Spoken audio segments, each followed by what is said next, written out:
Welcome to Destined for Success. I'm your host, Jennifer Takagi, and today is one of my favorite days. It's Potapalooza Day, where I get to meet amazing people and interview them and bring their stories of success to you. My guest now is Michelle Ricketts. She is a business consultant, 35 years of corporate experience, and now she is helping entrepreneurs and business owners like create the life of their dreams. Michelle, welcome to the show. Thank you, Jennifer. I'm so thrilled to be here with you on Potapalooza Day. I know it's so exciting. I have to do everyone. It's Potapalooza Day. So tell us a little bit about you and how you became so passionate about what's going on in your world. Absolutely. Well, I did, as you said, I started in corporate. I was in three major industries. So I started in media, then transportation and logistics, and financial services on the credit card side of things. And then I also had an event business that I did an event series for entrepreneurs because I was an event coordinator at the time as a hobby. And that series really showed me, I know, crazy, right? What? There's a As a reason I never hobby? did it. There's a reason I never did it full time. It's too much work. I appreciate all the event coordinators out there. But it really showed me that entrepreneurs had gaps between some of the things that I learned in corporate and the even knowing that they had access to some of this information. So that's really what drove me to want to do something with entrepreneurs. So after being restructured in my career for the third time, I decided that none of that. I want to move into being an entrepreneur myself. And so that really is the thing that spearheaded me and has really enabled me to start to work with entrepreneurs, and I'm loving it. That's so fun. I was in the federal government and they Mm. came in one day and said, "You have a choice. You can retire or relocate." And I was like, "I'm too young to retire, but I'll take the package and go." And that's what I did. Exactly. Excellent. I know. And somebody's going to pay you to do something else. I always say to people, yes, let them. I went and met with a CPA who is also a financial planner, and I was like, "Hey, this just came up," and he goes, "Every client who's ever come to me who said they worked for the federal government or any corporation and they had any type of retirement, I said Mhm. go. Like if they will let you, you need to go. Just do anything else because you've like done your time." So Mhm. now that I've left and now that I'm starting my entrepreneurial journey, what do I need to know that like would have been nice to have known back then? Absolutely. Well, there's some real key things. And when I'm working with business owners, that one of the things that I focus on is their foundational piece. So it's that incubator piece of being able to set up their systems and their processes so that they have something that they can then delegate to others so they're not doing everything in their business. We hear about working on your business versus working in your business. Yes, you want to work on it. So being able to focus on their business. One of the key things I look at is being able to schedule. I was amazed, Jennifer. I'm sure you used a calendar when you were in the government and different parts of life, but entrepreneurs don't tend to do that. And they're scheduling and they've got a to-do list and they've got the personal thing and it's getting all of those together. My brother calls me the queen of calendar, and it really is about being able to focus on. I say my calendar is my life. I don't have to think about it. I don't keep it up here. I look at it. What do I need to do? I look at it the night before. I see how I have to set up my day. Where do I have to be? What do I have to wear, etc. So being able to integrate your personal calendar, your to-do list, your tasks, all of those things into one place and hopefully electronically and not on paper because electronic is much easier. But even if it's on paper, you still want it in one place, right? Jennifer, can you relate? I can, and I was looking at my calendar, I think Monday, today's Wednesday. I was looking at it Monday and I thought there's an overlap that is never going to work. And I'm getting ready to have my knee replaced. I really hate to have to do that, but that's better than what I've been living with. And somebody scheduled a podcast interview, Mm. and I don't know that it's going to be done in time for me to get to my pre-op appointment. So I had to break down and just do a reschedule and then send an email and say, "Hey, if what I rescheduled it to you doesn't work, but I have a Hmm. gap in my calendar, and what's happening is I put something on my personal calendar and it's not allowing any time before or after." So it was Yeah. like everything lined up beautifully. If I got to the doctor on time, if I got out on time, we're going to do all the things. But guess what? Life happens. It does. It does. It totally does. So yeah, that's something I put a little star there. I still need to figure that out. Like, what do Yeah. I do to add padding? So that's great. And I'm gonna say, I'm kind of a just do it girl. And so I literally decided that I was going to start this business and I was going to take a month off. And I Mhm. did take a month off. And the very first day of the month, of the following month, my phone rang and this woman said, "Hey, Jennifer, I'm in Oklahoma City. We're in Fort Worth and we're going to do a conference in a couple of months. Can you come do an all day training?" Yes, I can. Okay, I thought that was the rest of my life. Like, I thought my Wow. phone would just keep ringing. It didn't. No, no, it didn't. It did Unfortunately, not. it doesn't. Like, Yeah, wait, yeah. what? Yeah, it doesn't. And it's a matter of planning that. And that's, I mean, you bring up a great point. Planning, putting things in your calendar. So it's not just about your meetings and tasks. It's about the things you've got to do in your business. Looking at, how am I generating leads? Am I networking? How am I getting myself out there so that others know about my business? Because as you said, the business doesn't just come to you, right? You've got to make sure you do the work around it, and you've got to have the time to do the work around it. And I call it time blocking, Jennifer, where people actually put what they need in their calendar, and that way they have the time to do whatever it is in the calendar and block. And you only have so many hours in the day. So when you look at that timing, you, as you said, if things can't overlap, you got to have different things done at different times. So having that blocking of time and tasks and lead generation and sales and all of that is definitely something that you need to be able to do in your business. That and for your life, because we aren't entrepreneurs And just so that we can work 80 hours a week, right? We wanted exactly. freedom. So I don't have children, but I've got a lot of nieces and nephews, and I'm called upon. Can you go pick this one up? This one's car's broken. Can you help out? Yes. And I try to say yes as much as I can. But it's that family time. My husband's like, Mhm. "Well, what time are you going to be off the video?" Well, Yes, later, babe, like later. And so again, you have to book that in too. Like, absolutely. it's all the other aspects of your life as well. I say, I love that, Jennifer. You're so right. I say work-life integration. People talk about balance. You're not going to ever have balance. No, it's integrating the two so they work together, and you hit the nail on the head. It's putting the personal things in the calendar. As a person in a relationship, whatever relationship it is, date night, put it on the calendar. Time with kids, picking up kids, running errands. I even put my grocery when I'm going to grocery shopping on the calendar, because you don't do it if you don't have time for it. Work-life integration, absolutely. I had somebody staying with me, and I had to bake my best friend's granddaughter's birthday cake. I bake also, now mostly just for I'm fun. coming to your house. Yeah, people I love. And I woke up early, and the night before, I had gone on the app and I had ordered all the things I needed to bake this cake. And my guest that was staying with me was like, "Wait, where did all those groceries come from?" And I was like, "I ordered them last night." And she goes, "Oh, wow, I thought you got up really early." And it was like, "No, I ordered them last night because that's how I'm going to save time. I don't have to Yeah. go. I know the ingredients I need. And so I order them." That's awesome. So that foundational piece, critical. Even all these years later, I could have a little more work on that.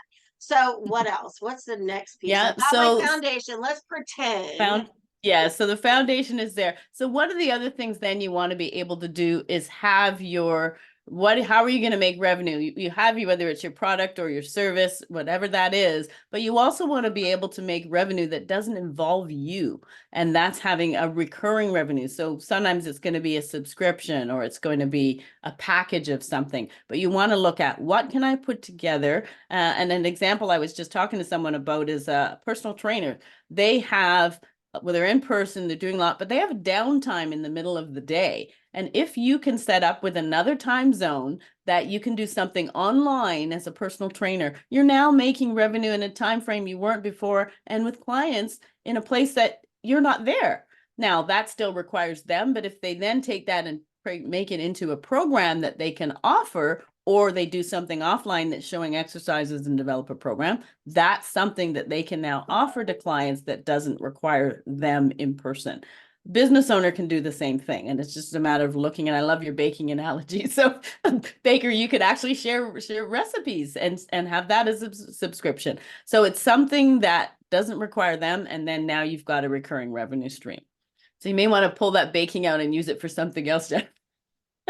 I'm telling you, I'm 80% done with a boozy cookbook, and every recipe is going to have some kind of, Nice. Bailey's or, Kahlua, something fun in I it. love it. I The should boozy finish it. cookbook. I love it. I love it. That's amazing. Yes. And it's something else. And yet is something fun, which is the other thing too. If you can get fun into that equation, that's even better. So you've got that foundation. Now you've got something that's going to generate you the recurring revenue. And to be able to market all of that, you need to have a brand. So part of that is developing your intellectual property. So it's having something that's just you. And in some cases, it may be about trademarking and all that, but you don't have to start with that. You start with what is, and yes, a logo and a website and all that, that's great, but that's not a brand. Those are just the stuff that come along with it. You often are your own brand. And how do you market yourself? How do you market your business? As well as having talking points that you can come on a podcast with someone like you, Jennifer,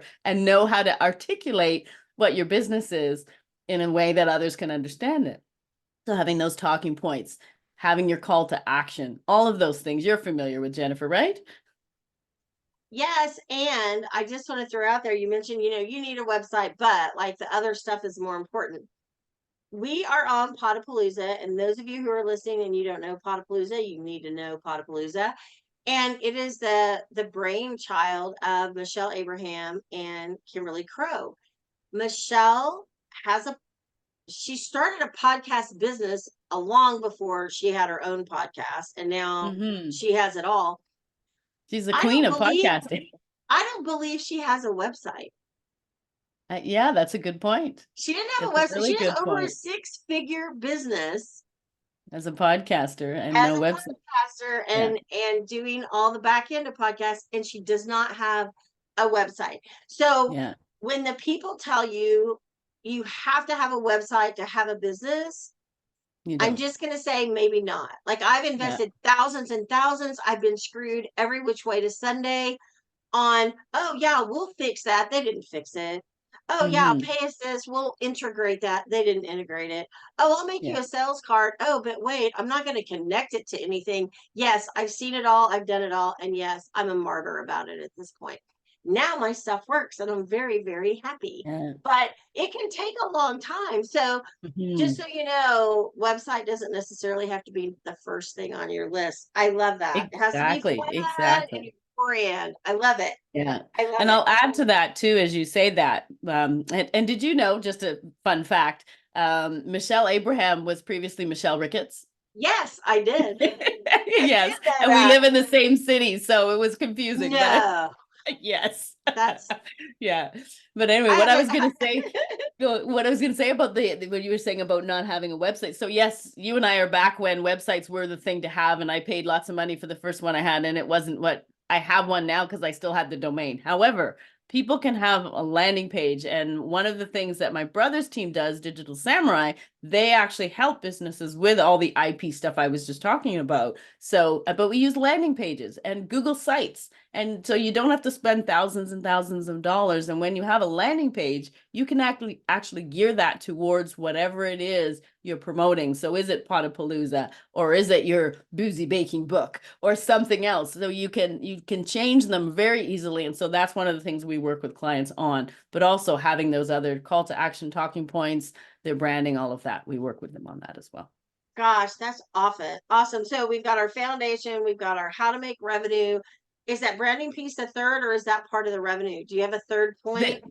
Yeah, that the branding is kind of the third point because Yeah, it's I that thought so. intellectual Okay. property and being able to develop that's part of that. And sometimes you get to a point where that is then now you want to do trademarks and all of that. But first you got to develop and see what that is and what's going to be able to tie into that making money while you speak while you sleep.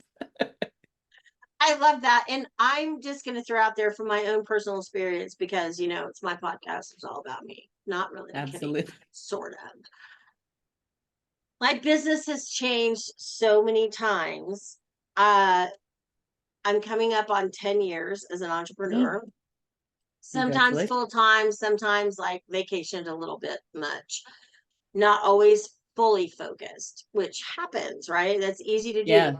Yeah. But I started out doing leadership development training, and I Mm, still do. I That is still something I do. I love to do it. I love it when the great state of Oklahoma calls and says, "Will you do a 2-day training on transitioning into a management role?" Yes, sign me up. I'm happy to do it. nice. But then I got into energy work and energy healing. Mm, And it was mm-hmm. like, wow, I love healing people. I love changing their life. I was at an event, and at lunch somebody goes, "Can you fix her back?" And I was like, "Yeah, probably." And I Oh, did. It's not nice. me, it's the work, right? It's not Mm, me, it's the work. yeah. So I love that. But then it kind of came full circle. Mm, And now I'm the 12-minute success coach based on a book I wrote, and, coming up with this on my own. I need to trademark that. I'm just saying, I need to. yes, yes. Yes, I totally need to. But I can help you break your goals into small increments, and that's the Mm-hmm. 12-minute success. But the energy healing I do is quick and easy. It's not Yeah. years and years, it's quick, it's easy. So I say all that to encourage people to go ahead and do it, because it's going to evolve. Mm-hmm. Michelle told us this morning on her keynote talk how she waited so long to have a podcast because she didn't know what she wanted to talk about forever. It She doesn't did, have to yeah. be forever, it can evolve, it can grow. I'm not the same person I was in kindergarten because I can tell time Absolutely. now. Like, Absolutely. And I love that. I love that because that's one of the things that sets me apart from or differentiates me from other business consultants or coaches is because the wellness piece, wellness practitioners, yes, yes, yes, absolutely all day long. It's the one thing that has helped me through my entire life.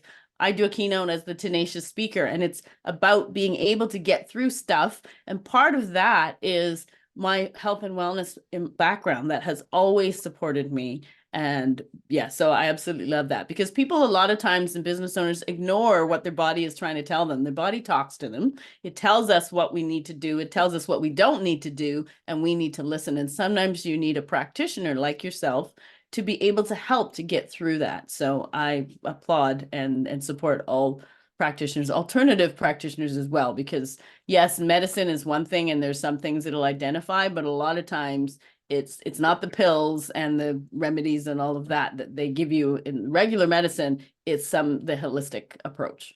yeah, I'm a big both and kind of girl. Like, everything has its place. And I'm Mm-hmm. getting ready to have my knee replaced, and I really hate that I have to do that, but I'm not willing to wait another 3 or 4 years because the last 6 months have been horrible. So Mm, I'm all about both. Will I heal faster because of the work I do? Absolutely. yeah, You know, absolutely, absolutely. absolutely. So, And good Michelle, luck with that. Good luck with that. oh, I'm going to bounce back so fast they're not going to You know what will. happened. Yes. So tell me, how are we going to get hold of you? If anybody in the audience, if you want to work with Michelle or find out more about her and how she shows up in the world, how are we going to find you? Absolutely. Well, for your listeners, I'm on all the social media platforms. So Michelle Ricketts or Cohesion Services, and you recognize my picture from here. I do look like this. And everything. And that's the best place. LinkedIn is always probably the best one to get to me. That you can go there, but I am all on the social media platforms, or cohesionservices.com is my website as well. Yes, I do actually have one. Had the domain first since 2014. We have to have these things. I've got a lot of domains. Now I need to go through and see which ones I'm actually going to use and which ones I can drop. Michelle, this Yeah. has been awesome. I love that. Get your foundation, figure out how you're going to make revenue, and build that brand and make sure that it's fun. I have loved our time together today. Thank you, me as well. And thanks for having me as a guest. It's been wonderful. I look forward to seeing you again. I'm Jennifer Takagi with Destined for Success, and I look forward to connecting with you soon.